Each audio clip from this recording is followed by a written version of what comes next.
वहां पर भी वो अपनी समझ के अकॉर्डिंग ये बेस्ट लग रहा है वो अटेम्प्ट जरूर करेगा। सेकंड पार्ट में बहुत कम बच्चे हैं जो पेपर में छोड़ के आ रहे हैं, फर्स्ट पार्ट में छोड़ रहे हैं, कोई दिक्कत नहीं, वो तो होता ही है, मैथ्स और रीजनिंग जीके में होता है, छोड़ देते हैं। सेकंड पार्ट में आप अपनी समझ के अकॉर्डिंग एक ना एक आंसर जरूर लगा के आओगे, ये डेफिनेटली बिल्कुल है। सेकंड पार्ट में अटेम्प्ट बच्चे यहाँ पे 95 से लेकर 100 तक करके ही आएंगे, बहुत कम होंगे जो इसे कम करेंगे, अदरवाइज ऐसे आ रही है। आप सीटेट देखो, सीटेट करते हैं तो कितना बेसिक आता है, सभी बच्चे सब कुछ कर लेते हैं। इसी टाइप से बेसिक आ रहा है, 100 के 100 बच्चे करके आएंगे। कोई कमीशन एक बच्चा पूछा था मैम कौन से कमीशन, देयर आप एनालिसिस की बुक देखोगे 501 code I think chapter number 2 है, फर्स्ट वाले में जो हमारे जो हमारे है ना लाइक रविंद्रनाथ टैगोर टाइप वो सारी चीजें नहीं आ रही है। उसके बाद सेकंड चैप्टर पे जैसे आओगे कमीशन है, सारे मुदलिल कमीशन है, राधा कृष्ण है और वो 19 कोठारी कमीशन है, वो सारी चीज पढ़ के जाना। और ब्लैक बोर्ड करके बच्चा बता रहा था, आई डोंट नो आया है या नहीं आया, ब्लैक बोर्ड करके बता रहा था, ऑपरेशन ब्लैक बोर्ड करके बता रहा था मेरे को,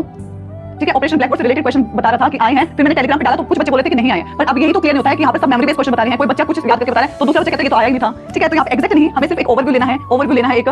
ठीक है। इसके बाद 5 से 6 क्वेश्चन आगे यहाँ पे क्रिटिकल थिंकिंग करके क्वेश्चन आ रहे हैं, थिंकिंग से रिलेटेड ब्लूम टैक्सोनॉमी मैंने बताया और मैगजीन्स भी करके जाना, मैंने आपको बताया बच्चे यहाँ पर एग्जैक्ट चीजें जो भूल जाते हैं, लेकिन आप लोग मैगजीन जरूर करके जाना, बच्चे यहाँ पे बता रहे हैं। सेकंड पार्ट सब यही कह रहे हैं कि अंडरस्टैंडिंग, अब देखो पता क्या है, अब टॉपिक्स उनको एग्जैक्ट याद है, उनको बस ये याद है कि सिचुएशन बेस्ड क्वेश्चन है। अब एक चीज देखो, मान लो कोई कांसेप्ट है, यहाँ पे सेल्फ कांसेप्ट टॉपिक पढ़ना है, सेल्फ कांसेप्ट मैंने आपको टॉपिक बता दिया क्योंकि मेरे को याद था, मैंने आपको बता दिया, मेरे को सेल्फ कांसेप्ट क्वेश्चन पूछा गया था, देयर वही जो टॉपिक था ना सेल्फ कांसेप्ट, वो भी मेरे में अंडरस्टैंडिंग बेस्ड क्वेश्चन में पूछा गया था कि एक बच्चे के साथ ऐसा हुआ, वो अपनी अवधारणा ऐसा बना लेता है, ये क्या है, वो अपना एक सेल्फ कांसेप्ट क्रिएट कर लेता है, वो सारी चीजें एज अ टीचर आप कैसे डील करोगे। तो देखो हो गया ना situation based question, understanding based question हो गया, लेकिन कांसेप्ट क्या है आपका सेल्फ कांसेप्ट। तो यहाँ पर बिल्कुल यही है, टॉपिक बच्चों को याद नहीं है, बस उनको ये याद है कि सिचुएशन बेस्ड क्वेश्चन आए थे, टॉपिक सारे के सारे यही रिपीटेड है सेकंड पार्ट में जो मैंने